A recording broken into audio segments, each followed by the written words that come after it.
사람 인사 나누기를 소망합니다. 오직 성령에 충만하시길 바랍니다. 우리 함께 인사 나누겠습니다. 여러분, 성령에 충만한 삶에 대한 이야기를 우리가 예전에 함께 나눠가면서 성령이 충만하다 그러면 어떠한 은사적인 일들이거나 환상적인 일들이거나 아니면 기적적인 일들이 주기적으로 나타나는 것이 성령 충만함이라 오해하시는 분들이 많이 있다. 우리 함께 나눈 바가 있습니다. 여러분, 성령이 충만하다는 것은요, 기적이 일어나지 않습니다. 환상을 보는 것도 아닙니다.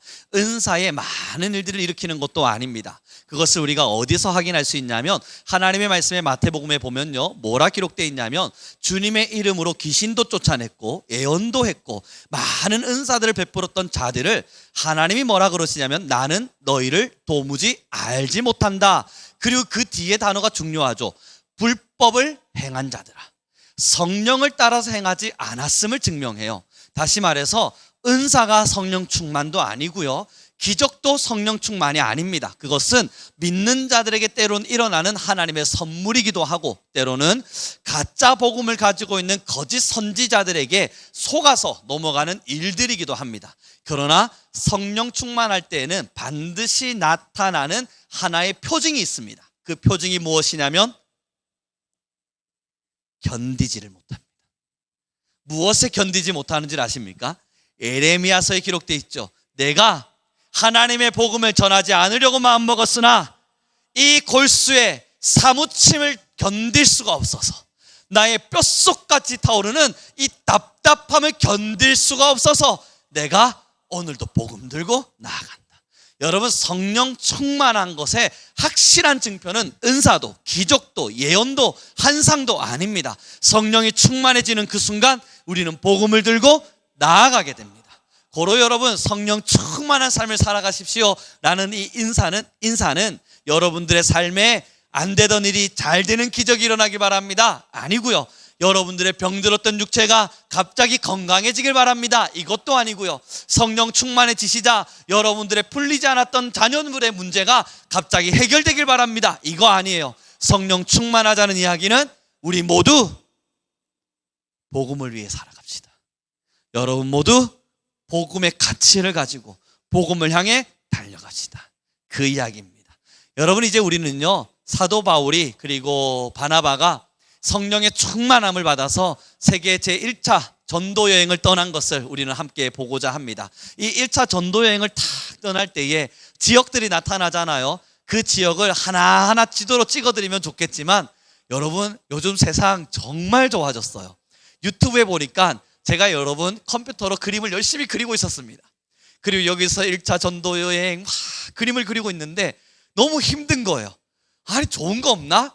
하고 유튜브에 검색으로 1차 전도 여행 탁 치니까 영상이 너무 잘 만들어져 있는 겁니다.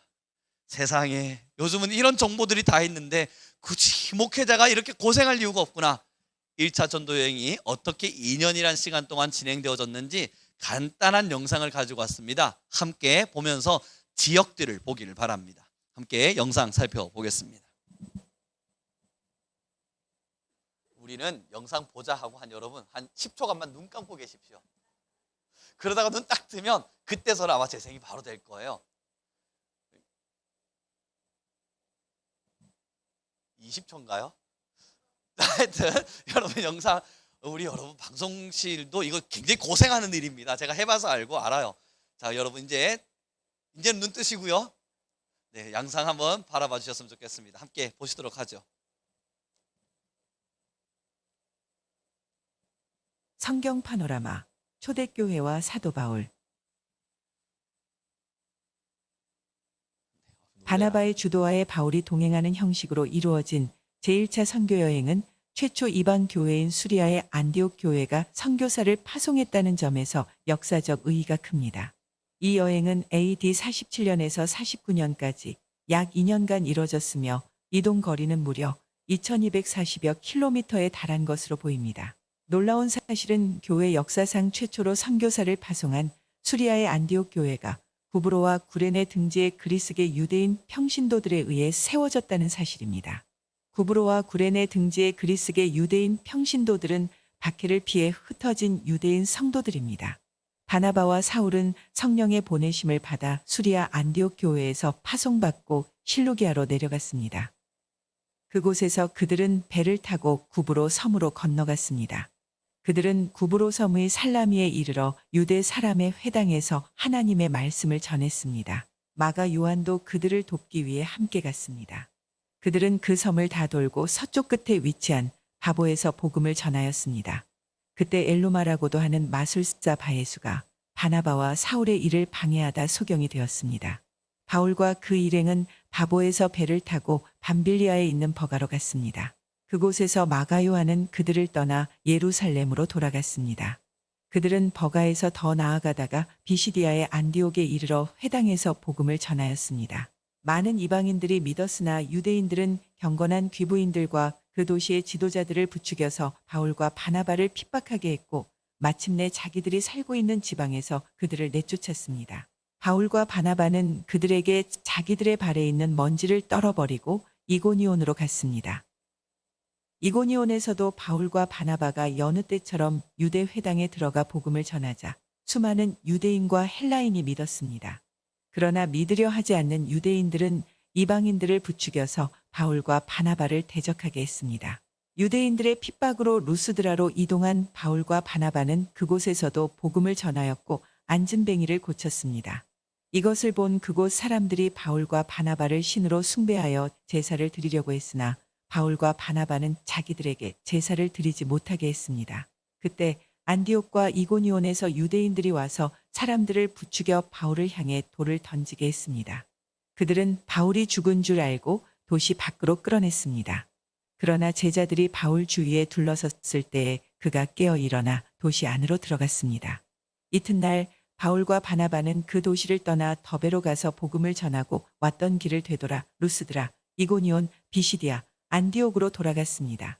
그들은 그곳에서 제자들을 격려하고 믿음 안에 머물러 있으라고 권했습니다. 그런 뒤에 두 사도는 비시디아를 거쳐 밤빌리아로 갔습니다. 그들은 버가에서 말씀을 전하고 아달리아로 내려갔습니다. 그리고 아달리아에서 배를 타고 파송 교회인 수리아의 안디옥 교회로 귀환하여 선교 보고를 했습니다. 자, 여기까지입니다. 지도로 띄워놔 주실래요? 자, 여러분, 그리고 나서 오늘 본문을 한번 보실래요? 자, 오늘의 본문의 시작이 4절이 뭐냐면 바로 안디옥 교회에서 파송받는 장면인 겁니다. 그래서 4절 말씀을 3절과 4절을 같이 읽어보겠습니다. 같이 읽습니다. 시작. 이에 금식하며 기도하고 두 사람에게 안수하여 보내니라. 아멘. 금식하여 기도하고 두 사람을 이제 안디옥 교회에서 보내는데요. 지도 가능하십니까? 띄워놔 주시면 좋겠는데 4절에 보면 여러분 이렇게 기록되죠. 두 사람이 성령의 보내심을 받아 실루기아로 내려가서, 보시면 저기 안디옥 보이시죠? 아까 처음 시작했던 안디옥에서 실루기아, 그리 멀지 않습니다. 또박또박 걸어서 조금 내려갔어요. 실루기아로 내려가서 뭘 했냐면 배를 타고, 이제 여러분 살라미 구브로라고 하는 섬이 보이시죠? 그 구브로라는 섬으로 이동하게 됩니다. 대략 한 250km 정도 되는데요. 뭐 여기서 250 정도면은 천안 가기 직전 정도 거리가 되겠네요. 배를 타고 이동해서 구브로라는 섬에 머무른 장면이 오늘 본문인 거예요. 4절 보시겠습니다. 두 사람이 성령의 보내심을 받아 실루기아로 내려가 거기서 배를 타고 구브로에 가서, 보이시죠? 이제 그럼 여러분 구브로는 육지겠습니까? 섬이겠습니까? 그렇죠. 여러분 감사합니다. 구브로라는 섬에 도착해서 살람이라고 하는 지역에 이르러서, 구브로라고 하는 섬에 이르러서 살람이라고 하는 지역에 이르러서 복음을 증거하고, 그 다음에 바보로 내려가서 거기서 또 복음을 전하다가 바예수라고 하는 마술사, 그를 마주해서 이제 그로부터 방해를 받게 되는 게 그 밑에 내용에 기록됩니다. 여러분 5절과 6절 같이 한번 읽어보겠습니다. 같이 읽습니다. 시작.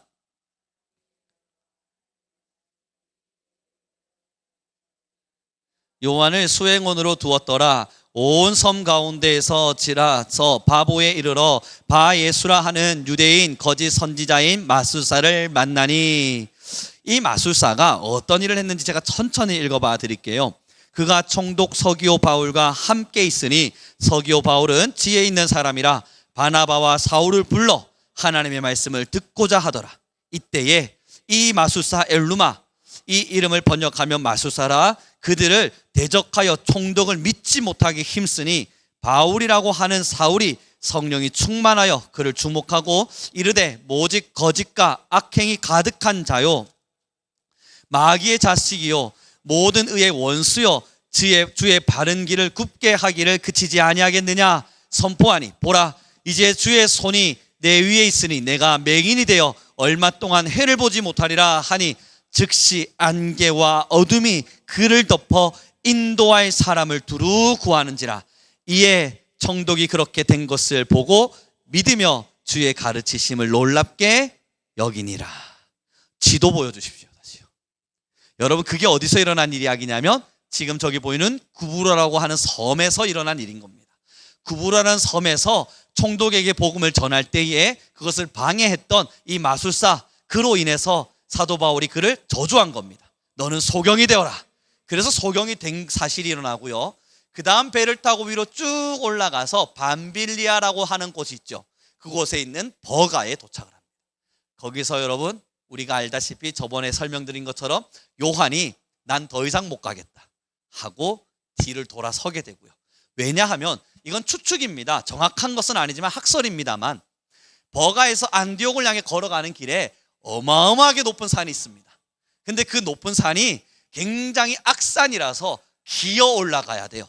그 기어 올라가야 되는 그곳에 사막바람 맞으면서 올라가려 하니 얼마나 고생스럽겠습니까? 그래서 요한은 예루살렘으로 돌아가고 비시디아 안디옥입니다. 지금 여러분 안디옥이 두 개지요. 실루기아 안디옥 교회에서 파송받아서 비시디아 안디옥 교회까지 지금 사도 바울이 복음을 전하러 가고 있는 겁니다. 그러니 성경에 안디옥 나온다고 해서 무조건 파송교회 생각하시면 안 돼요.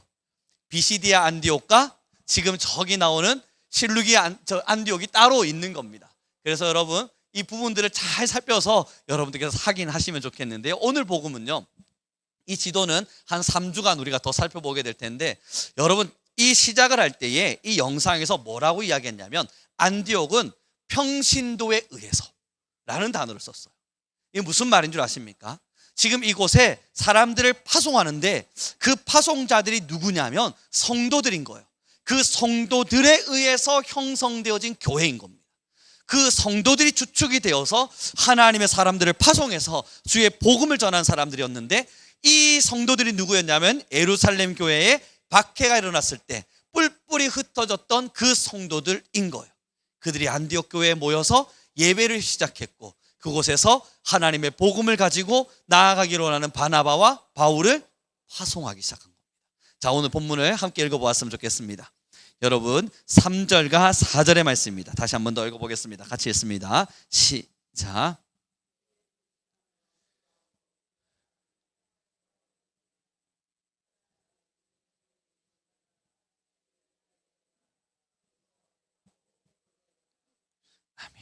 여러분 지금 이 자리에서 증명하고 있는 것은 성령의 충만함 그리고 성령의 이끌림을 받음 그리고 성령으로 기도하였음, 끊임없이 성령의 이야기를 등장시키죠. 그리고 이 성령이 함께할 때 이들은 복음을 향해 나아가고 있음을 보여주죠. 그러나 한 가지 꼭 기억하셔야 될 것은 그들이 가는 길이 꽃길이 아니었습니다. 성령에 의해서 가고 있지만 그들이 가는 길은 꽃길이 아니었습니다. 저번 주에 있었던 일이죠. 여러분들도 아마 뉴스를 통해서 다 보셨을 텐데요. 마다가스카, 여러분 다 아시죠? 그 아프리카 마다가스카에 선교사님 두 분이 생명을 다하셨습니다. 복음을 전하고 88세, 90세 굉장히 나이 많은 연세이실 텐데 80세 후반이 되어서 장인어른과 이제 70세를 넘으신 사위와 선교를 떠난 거예요. 마다가스카에 이제 사역자로서 자신들의 삶의 길을 열고 하나님의 두 번째 복음에 일을 하기 위해서 여러분 나름대로 노회장도 하고 나름대로 교회에서 입지도 굳혀가면서 한국 교회에서 괜찮은 노후를 보낼 수 있는 상황이었음에도 불구하고 마다가스카를 스스로 선택해서 두 분이 가셨어요. 가시고 나서 그분들 모두가 강도에 의해서 피살당했습니다. 처음 먼저 선교를 가셨던 장인어른이 그곳에 많은 농경기를 개척하셨어요. 그래서 가난한 사람들에게 농사 짓는 법도 알려주고 이렇게 도구 다루는 법도 알려주고 그러면서 선교일을 열심히 하셨죠. 그러다가 이제 사위분이 오시면서 농사 기구들을 살 수 있게 되었을 때 그 헌금이 그 선교사님에게 전달된 거예요. 이것을 지역의 주민의 누군가가 듣고 그 돈을 뺏기 위해서 그들을 살해했습니다. 사랑하는 성도 여러분, 아이러니하지 않으세요? 너무 이상하지 않아요? 그때 문득 우리에게 드는 생각은 뭐죠? 그분들이 하나님 앞에서 뭔가 죄를 지었나? 하나님 앞에서 그들이 뭔가 잘못한 건 아닐까? 우리는 몰라도, 우리는 보지 못했을지라도 그 죽음 앞에는 뭔가 이유가 있지 않을까? 라는 생각들을 해요. 왜냐하면 한국 교회의 잘못된 고정관념 때문입니다. 고난을 받으면 하나님의 저주라고 생각하기 때문이에요. 내가 뭔가 잘못된 길 앞에 서게 되면 하나님이 나를 싫어하셔서, 때로는 하나님으로부터 우리가 죄를 지어서 이러한 일들이 일어나고 있다 생각해요. 여러분, 또 다른 고정관념이 뭔 줄 아세요? 내가 잘 되고 있으면 하나님으로부터 복 받고 있는 거라 생각해요. 진짜 그런가요? 그렇지 않거든요. 내가 잘 되고 있으면 하나님이 나를 지키셔서 복을 주셔서 그런 거래요. 정말 그렇습니까? 아니면 사탄이 우리의 영혼을 무너뜨리기 위해서 떡 주고 있는 건 아닐까요? 돌이켜봐야 되거든요. 제가 왜 이런 이야기를 하냐면요, 그 선교사님의 이러한 살해당한 이 죽음의 이야기를 들었을 때에 얼마나 애통해요, 얼마나 마음이 아파요, 얼마나 슬퍼요. 그런데 그 밑에 댓글들을 조금씩 읽다 보면 애도하는 분도 있고 기도하는 분도 있고 그 지역의 영혼들을 위해서 우는 자도 있는데 그 밑에 꼭 그런 댓글들이 있어요. 뭔가 우리가 알지 못하는 하나님의 심판이 있었을 것이다. 이상한 사람들이에요. 도대체 어떻게 신앙을 배웠는지, 어떻게 하나님을 만났는지, 잠깐 찾아오는 고난과 조금씩 찾아오는 죽음의 현장과 순교의 현장을 하나님으로부터 심판이라 생각하는 이상한 사람들이 있어요. 사랑하는 성도 여러분, 성경을 자세히 들여다봐 주십시오. 세계 이 전도 여행을 떠날 때에, 1차 전도 여행을 떠날 때에 사도 바울은 성령에 충만했습니다. 그러나 고난받았습니다. 성령에 충만했습니다. 그러나 돌에 맞았습니다. 성령에 충만했습니다. 그러나 감옥에 갇혔습니다. 그렇다면 여러분, 하나님의 은혜가 우리의 꽃길은 아닌 거예요. 복음을 들고 살아간다는 것은 내가 복음을 위해 어느 정도 헌신을 할 때 하나님께서 그 이상의 갑절로 내게 갚아주신다는 생각을 버려야 돼요. 사랑하는 성도 여러분, 이제 우리 옆 사람에게 이렇게 인사했으면 좋겠습니다. 복음은 복음일 뿐입니다. 그래서 오늘 말씀을 증언하면서요, 하나님의 마음을 좀 대변하고 싶었습니다. 이 고정관념을 우리 교회는 가지고 있지 않겠지만 그럼에도 하나쯤은 무너뜨리고 싶었습니다. 내가 믿는 복음에 성령의 충만함이 일어나면 내 삶이 잘 된다. 다시 말해서 내가 복음을 위해서 5를 헌신하면 하나님이 내게 10으로 갚아주신다. 내가 7을 정도를 헌신하면 하나님께서 내게 20의 축복을 주신다. 여러분, 이러한 관념을 깨지 않는 이상 신앙의 딜레마에서 헤어나올 수가 없습니다. 이것은 하나님 앞에서 세워진 법칙이 아니라 세상 사람들이 잘못 만들어 놓은 법칙이에요. 세상 사람들이 하나님의 말씀을 비꼬고 하나님의 말씀에 이상한 색깔을 칠해서 하나님의 말씀을 오해하게 만들어 버린 거예요. 하나님 앞에서 5를 헌신해도 세상 앞에서 마이너스 5를 칠 수가 있습니다. 세상 안에서 하나님 앞에 10을 헌신해도 세상 안에서는 우리가 마이너스 100, 1000을 향해 달려갈 수도 있습니다. 그러나 복음은 복음일 뿐입니다.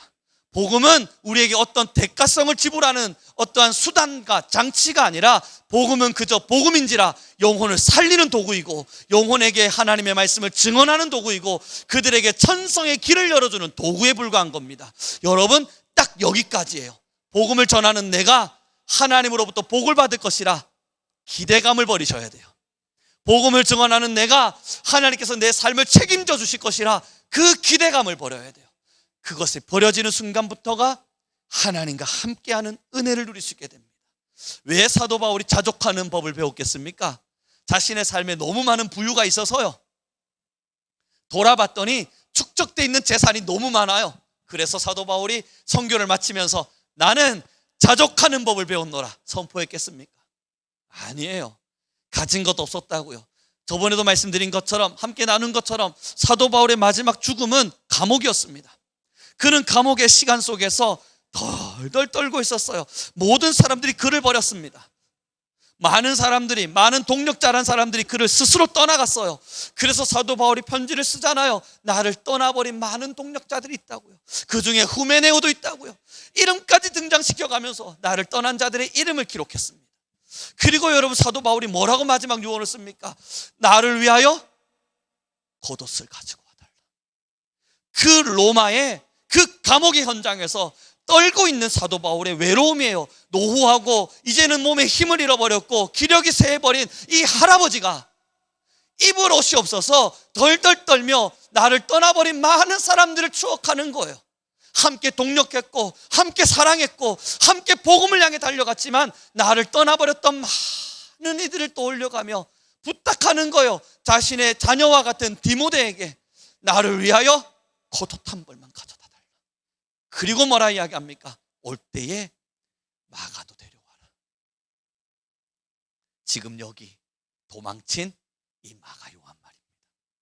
그를 데려와라 부탁합니다. 그를 데려와서 나누고 싶은 이야기가 있었던 걸 겁니다. 사랑하는 성도 여러분, 왜 사도 바울이 자족합니까? 뭔가를 가지고 있어서가 아니에요. 복음 그 자체를 가지고 있었기 때문이에요. 복음의 그 자체가 내 삶을 변화시켜주는 수단이 아니라 복음은 복음인지라 어떠한 이유가 되었든 내가 전하고 내가 전달하며 하나님의 은혜를 전해야 되는 이 하나님의 가장 아름다운 도구인지라 복음이 복음임을 이 사도 바울은 철저히 깨달은 겁니다. 그러니 그 감옥 안에서도 자족하죠. 그러니 여러분 빌립보의 감옥에서도 때로는 수없는 공간 안에서의 그 감옥에 갇혀 있을 때에도 너희는 나를 위하여 울 것이 아니다. 너희는 되려 감사하라 고백하죠. 성경에 보면 기록되어 있지 않습니까? 너희가 나를 부끄러워하지 마라. 고난을 받는 복음 때문에 고난받고 있는 나를 너희가 부끄러워하지 않길 바란다. 기록하잖아요. 사랑하는 성도 여러분, 고정관념을 하나를 버려야 돼요. 교회 안에 잘못 새겨져 버린 어떤 생각 하나를 지워야 됩니다. 이제 여러분들 머릿속 지우개를 하나 쭉 꺼내십시오. 그리고 나서 상상으로나마라도 지우개를 들어다가 막 지우세요. 어디를 지워야겠습니까? 하나님께 헌신하면 세상에 복을 받는다. 지우세요. 하나님께 헌신하면 세상에 좋은 일이 난다. 무조건 지우세요. 볼펜 2개로 짝짝 꺼가면서 이거는 빨간 펜으로 여러분 잘못된 것이라고 표시해가면서 무조건 지우세요. 이거 아닙니다. 하나님의 복음을 다해 헌신하면 세상의 복을 받지는 않습니다. 그러나 다른 가치를 하나 더 세워둡시다. 하나님 앞에 헌신하면 하나님이 좋아하신다. 딱 거기까지인 거예요. 하나님의 말씀에 순종하면 하나님이 기뻐하신다. 하나님의 말씀대로 살아가면 주님께서 날 보며 예뻐하신다. 거기까지입니다. 그럼 하나님이 좋아하시면 어떤 결과가 나타납니까? 사도 바울을 봤더니 대적자들이 일어납니다. 막 돌멩이 들고 죽이겠다고 쫓아오는 사람들이 생겨납니다. 사랑하는 성도 여러분, 그럼에도 복음이십니까? 그럴지라도 정말 예수님입니까? 그러한 삶의 길이 우리에게 주어질 것이라는 것을 정확히 알면서도 그럼에도 예수님을 사랑하기에 그리스도의 길을 걷기를 원하십니까? 여기에 우리는 답을 해야 돼요. 우리가 모여서 봐봐, 내가 복 받았잖아. 왜 복 받았는 줄 알아? 나 젊은 시절에 예수님 얼마나 열심히 섬겼는데 그랬더니 하나님이 내게 복을 주셨잖아. 지워야 돼요. 내가 하나님 앞에서 얼마나 열심히 헌신했는데 할 수 있는 내 뼈를 갈아다가 내가 할 수 있는 피를 쏟아다가 주님의 말씀대로 살기 위해서 노력했잖아. 그랬더니 하나님이 내게 이렇게 아름다운 노후를 주시고 나의 자녀들의 길을 열어주셨잖아. 여러분, 이러한 고백들을 지워야 돼요. 그리고 우리가 할 수 있는 고백이라면 하나뿐인 겁니다. 그 시간 또한 부끄러울 뿐이다. 내가 걸어왔던 그 길조차 하나님 앞에서 내세울 거 없는 길일 뿐이다. 그러면서 여러분, 노후에 고난받는 사람들, 노후에 힘겹게 걸어가시는 분들, 젊은 시절 예수님을 섬기고 있음에도 불구하고 아픈 길을 걸어가시는 분들에게 찾아가서 욥의 친구들처럼 너가 하나님 앞에서 죄를 지었으니까 이런 일이 일어나지, 하나님 앞에서 뭔가 잘못한 게 있으니까 이런 일이 일어나지, 그러지 않고서 어떻게 이런 일이 일어나겠어? 그런 말 하시면 안 되는 거예요. 그런 사람들 찾아가서 너가 하나님 앞에 회개할 거리가 분명히 있을 거야. 이렇게 아픈 일이 찾아온 건 하나님 앞에서 울어야 될 일이 있을 거야. 여러분, 그런 고백도 안 되는 거예요. 욥의 친구들이 얼마나 무지했습니까? 그 무지함 속에서 쏟아냈던 말들은 틀린 말은 아니었지만 옳지 않은 말이었습니다. 그들은 욥을 시험하시는 하나님을 전혀 알지 못한 채 그들의 이성대로 말해버린 거예요. 사랑하는 성도 여러분, 그러니 고난받는 자들이 있다면 가서 더 충만한 성령이 임하도록 기도해 주십시오. 그들에게 성령의 충만함이 임할 때 이렇게 기도하십시오. 하나님, 이들에게 성령의 충만함을 더하시사 이 고난을 넉넉히 이겨 더 큰 고난도 갈 수 있도록 하십시오. 십자가의 길을 여시사 주님을 위해서라면 내 것을 내어드렸을지라도 더 내어드릴 수 있는 주의 자녀들로 살아가게 하십시오. 손에 있는 부귀를 잡기 위해서, 손에 있는 명예를 잡기 위해서 내가 여전히 잡고 있는 어떤 것을 놓지 못한 채 하나님과 그들 사이에 비교하며 살고 있는 것이 아니라, 주여 내 손의 것을 철저히 내려놓음으로써 예수님께 사로잡히게 하여 주십시오. 사랑하는 성도 여러분, 여러분의 손에 무엇을 잡기를 원하십니까? 물질? 그거 사라질 거라는 거 아시잖아요. 여러분, 죽기 전 우리 장례식장 많이 가봤잖아요. 정말 여러분, 죽을 때 그렇게 장례식을 치를 때 돈 지고 가는 사람 누가 있습니까? 알렉산더가 그만한 땅을 지배했지만 그가 죽기 전에 무덤에 자신의 손을 내밀어 놔달라 했어요. 그리고 이야기했잖아요. 나와 같은 대왕 알렉산더도 죽을 때 빈손으로 갔다. 그거를 후손들에게 알려주고 싶었대요. 그래서 간에 뚜껑을 닫지 말고 손을 밖으로 내어놓으라 그랬대요.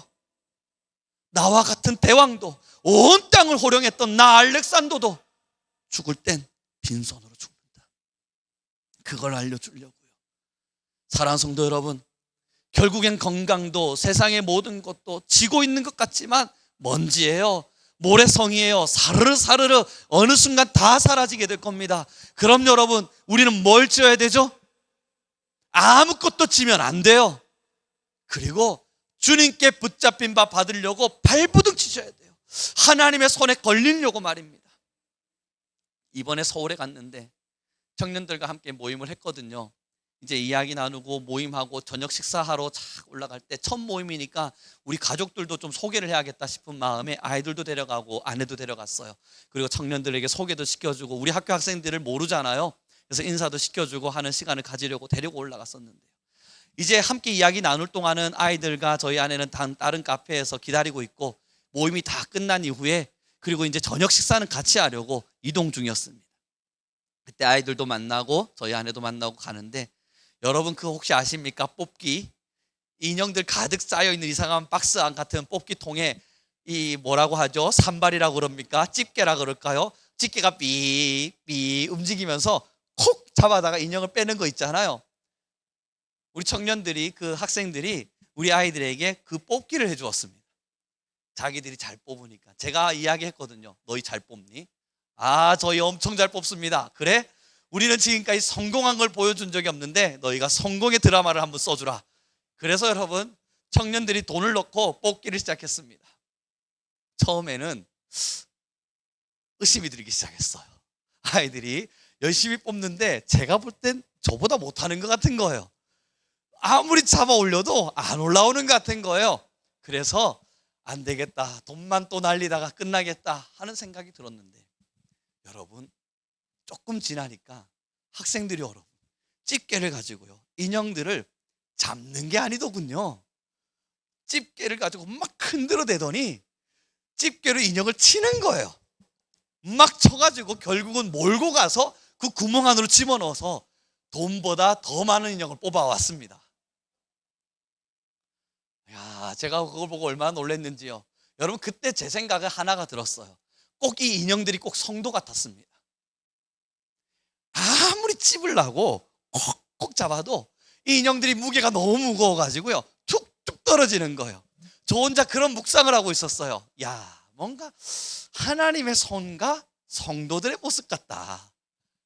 그냥 잡혀오면 우리가 얼마나 예뻐해 주겠어요. 그런데 잡히려고 안 하려고 거기서 아둥바둥 자기들끼리 난리예요.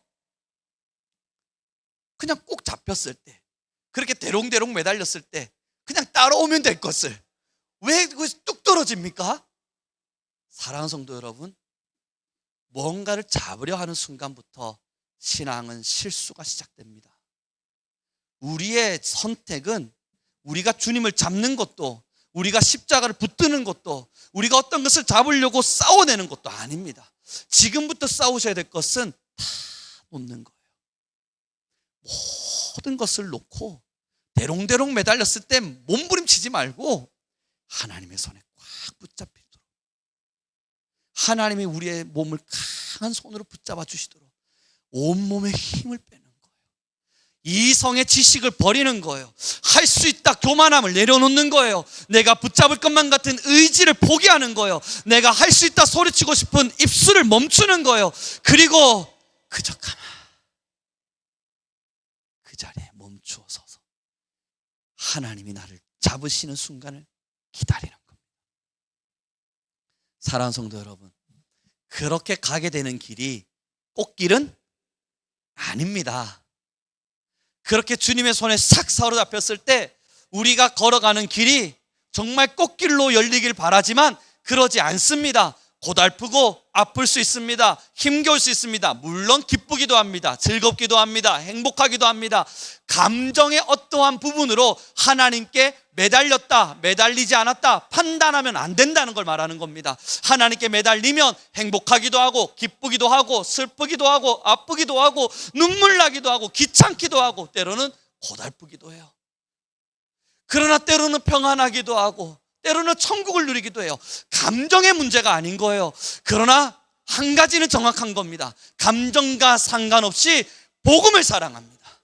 내 감정이 어찌됐건 울고 있건 웃고 있건 슬퍼하건 즐거워하건 그건 중요하지 않아요. 내 마음이 성령에 충만해지는 순간 감정과 상관없이 주님의 복음을 사랑하게 됩니다. 주님의 복음을 위해서 어떻게 살아야 될까? 이 복음을 어떻게 전해야 될까? 내가 하나님 앞에 어떻게 쓰임받을 수 있을까? 끊임없이 복음만을 사랑할 수밖에 없게 됩니다. 사랑하는 성도 여러분, 꼭 기억해 주십시오. 감정과 내 삶의 상황을 따라 하나님의 은혜를 판단하진 말자. 고달픈 길도 은혜일 때가 있고요, 잘 되는 일도 저주일 때가 있습니다.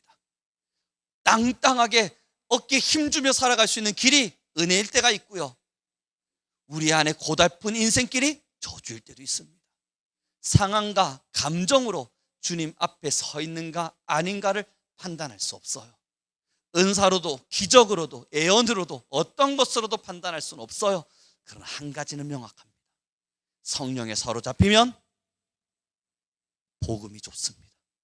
복음이 그저 복음일 뿐, 이것을 통해 다른 수단을 얻고자 하는 것이 아니라 그저 복음 그 자체가 우리의 힘이 됩니다. 우리 옆 사람에게 인사 나눕시다. 우리는 복음으로 살아갑시다. 그래요 여러분. 그래서 어느 날 제가 설교를 하면서 복음을 막 전하다가 어느 날 10년 정도 지나서 여러분 예수님 잘 믿으시면 세상 안에서 좋은 일이 일어날 겁니다 라고 말하거든. 뭐지 저 인간 하는 눈빛으로 바라보십시오. 그때 저는 내가 또 잘못된 길을 가고 있나 돌이키겠습니다. 여러분 저는요 은퇴를 빨리 할 생각들을 늘 한다 이야기를 드렸지 않습니까? 그건 하나님의 일하심입니다. 하나님께서 어떻게 이루어 가실지 저는 모릅니다만 왜 주변에다가 계속 나팔을 불고 다니는 줄 아세요? 나팔을 불어야 제가 나중에 제2의 인생과 제3의 삶을 향해 달려갈 때 주저하지 않을 것 같아서요. 주저하지 못하도록 수많은 사람들이 저를 바라보도록 만들어 놓곤 그리고 나선 제가 다음에 하나님을 위해서 하고 싶은 일들에 대해서 나팔을 부는 겁니다. 왜냐하면 제 마음 안에도요 안주하고 싶은 마음이 있거든요. 욕심내고 싶은 마음이 있고요, 사탄 앞에 무너지는 마음이 있고요, 제 것을 부여잡고 싶은 마음들이 있거든요. 그 마음이 제 안에 있다는 걸 제가 너무 잘 알아요. 제 것이라고 소리치고 싶고 내 것이라고 내가 부여잡고 싶은 마음들이 제 안에 있다는 걸 너무 잘 알기 때문에 의도적으로 나팔 불고 다니는 겁니다. 여러분 저 은퇴 빨리 하고 조금이라도 힘이 더 있을 때 어느 한 나라, 어느 한 지역, 어느 한 공간 하나님께서 원하시는 자리에서 그곳에 교육받지 못하는 아이들, 때로는 먹을 것이 없는 사람들, 그들에게 복음을 가르치고 교육을 가르쳐주며 하나님께 쓰임받고 싶습니다. 나팔 불고 다녀요. 하나님이 어떻게 인도해 가실지, 어디로 저를 지도해 가실지, 어떻게 이끌어 가실지는 몰라도 제 마음에 비석 하나를 꽂아두고 사는 건 겁니다. 내가 주님 섬기며 살다 마지막 때에 이르러 게을러지지 않으려고, 마지막 때에 이르러 하나님 앞에 부끄럽진 않고 싶어서요. 지금은 힘이 있으니 할 수 있을 것 같지만 어느 한날 힘이 빠질 때쯤 저도 모르게 저를 난 안 되잖아, 넌 이제 힘이 없잖아, 스스로 안주하는 마음을 줄까 봐요. 이제 말씀을 정리해 갔으면 좋겠습니다. 저는 우리 성민교회 모든 성도님들이 고난 없이 살기를 바랍니다. 그게 여러분 우리의 모두의 바람이지, 우리 모두가 다 고통당하고 아프기를 바라며 사는 사람 누가 있겠어요? 너무 감사한 건 그래도 우리 성민교회에서 결혼하고 또 청년의 시절 속에서 자라나고 있는 우리 젊음의 세대들이 그래도 나름의 길들을 찾아가고 잘 되고 있는 소식들이 들려지고 세상 안에서 자리 잡는 이야기도 들려지고 뭐 이런 이야기들이 들려질 때에 감사도 합니다. 너무너무 감사하고 그 감사 속에서 고난이 없기를, 아픔이 없기를, 눈물이 없기를 정말 많이 기도합니다만, 그러나 이건 신앙하고는 관계없습니다. 신앙이 우리의 삶의 어떤 결과를 만들기 위해서 신앙이 주어진 게 아니기 때문입니다. 하나님께서 우리에게 오셔서 우리를 구원하셨을 때에는 저와 여러분의 영혼을 살리기 원하셨기 때문입니다. 그러나 이 영혼의 살림 속에서 때로는 우리의 삶에 복을 주시기도 하시고 잘됨을 주시기도 하시고 평탄함을 주시기도 하시고 또 말씀 속에 기록되어 있는 것처럼 후히 흔들어 채워주시는 역사도 일으키기도 하지만, 그러나 여러분, 그러한 삶의 현장의 모든 모습이 내가 복음을 포기해도 될 만큼, 하나님의 복음을 전하며 짊어져야 될 십자가를 포기해도 될 만큼 내가 아버지 앞에 잘 살고 있다는 것을 증명하지 않습니다. 저는 우리 성민교회 모든 성도님들이, 아니 우리 하나님은 우리 교회가 정말 복음을 위해 걸어가는 교회가 되길 바라고 있음을 확신합니다. 이제 여러분 저를 따라 한번 해봐 주십시오. 손을 꽉 쥐어보세요. 무엇을 잡으셨습니까? 제가 이거 우리 아이한테도 시켰더니 공기, 그거 알자고 이렇게 한 거 아닌데요. 여러분 손을 꽉 쥐셨죠? 무엇을 잡으셨죠? 없어요. 이게 우리 인생입니다. 어린 시절 응애 하고 태어날 때 모습이잖아요. 응애 하고 쥐었지만 아무것도 못 잡고 있었잖아요. 여러분 지금 손을 펴보시죠.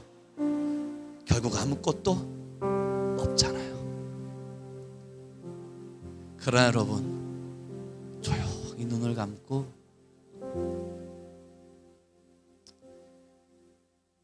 하늘을 떠올리십시오. 조용히 눈을 감고 하나님을 기억해 보십시오. 잠시 눈을 감고 우리 가운데 임재하시는 성령 하나님을 누려보십시오.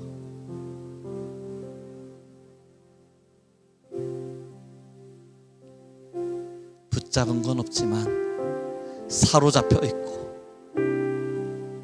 자랑할 건 없지만 하나님이 내 옆에 계시고 드러낼 건 없지만 하나님의 사랑이 임재하셔서 우리를 포근히 안아주시는 이 놀라움을 누리잖아요. 이것 때문에 사는 거 아닙니까? 이것 때문에 살아가고 있는 거잖아요. 제일 무서운 게 뭐냐고요? 저의 지금의 인생에서 가장 두려운 게 뭐냐고요? 눈을 감았는데 하나님의 임재가 느껴지지 않으면 이건 죽는 것보다 못한 일입니다. 가장 두려워요. 우리 같이 하나님을 누립시다. 우리의 감은 눈 안에 언제나 함께 하시는 하나님을 체험합시다. 우리의 그 하나님은 우리의 왕이신지라 우리의 모든 것을 보듬어 내실 겁니다. 이 시간 우리 함께 찬양하며 나아갔으면 좋겠습니다. 함께 찬양할 때에 손에 있는 부기보다 우리 함께 고백하면서 우리의 진심 어린 마음들을 주님께 고백합니다. 손에 있는 부기보다 주를 더 사랑하는가. 이슬 같은 목숨보다 주를 더 사랑하는가. 사랑의 빛을 사랑의 빛 잃어가면 주님 만날 수 없어. 헛된 영화를 바라보면 우리는 주님을 사랑할 수 없습니다. 사랑할 수도 없어. 잠시 머물 이 세상 헛된 것들 뿐이니 주를 사랑하는 마음 금보다. 우리 한 번 더 고백하며 갑니다. 사랑의 빛 잃어가면 사랑의 빛 잃어가면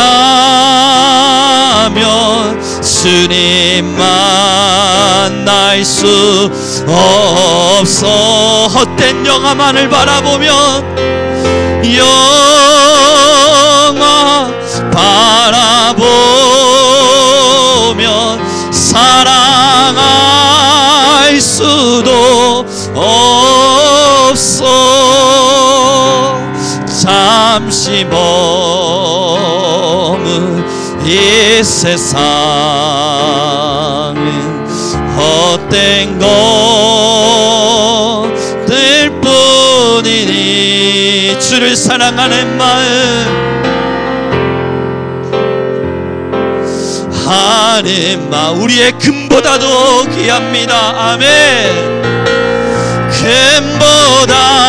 금보다도 귀하. 이 시간 우리에게 기도하며 나아가기로 원합니다. 우리 모든 교회와 성도를 위해 기도할 때 하나님 우리는 손을 놓게 하소서. 우리는 무언가를 지려는 성도가 아니라 노임을 받아 하나님께 붙잡히는 그러한 교회의 길을 걷게 허락하여 주소서. 하나님 우리 모든 교회와 성도가 하나님만을 바라보며 복음을 복음답게 전하고 복음으로 살아가는 교회가 되게 하여 주소서. 우리 주여 한번 부르시고 간절히 기도하며 나아갑니다.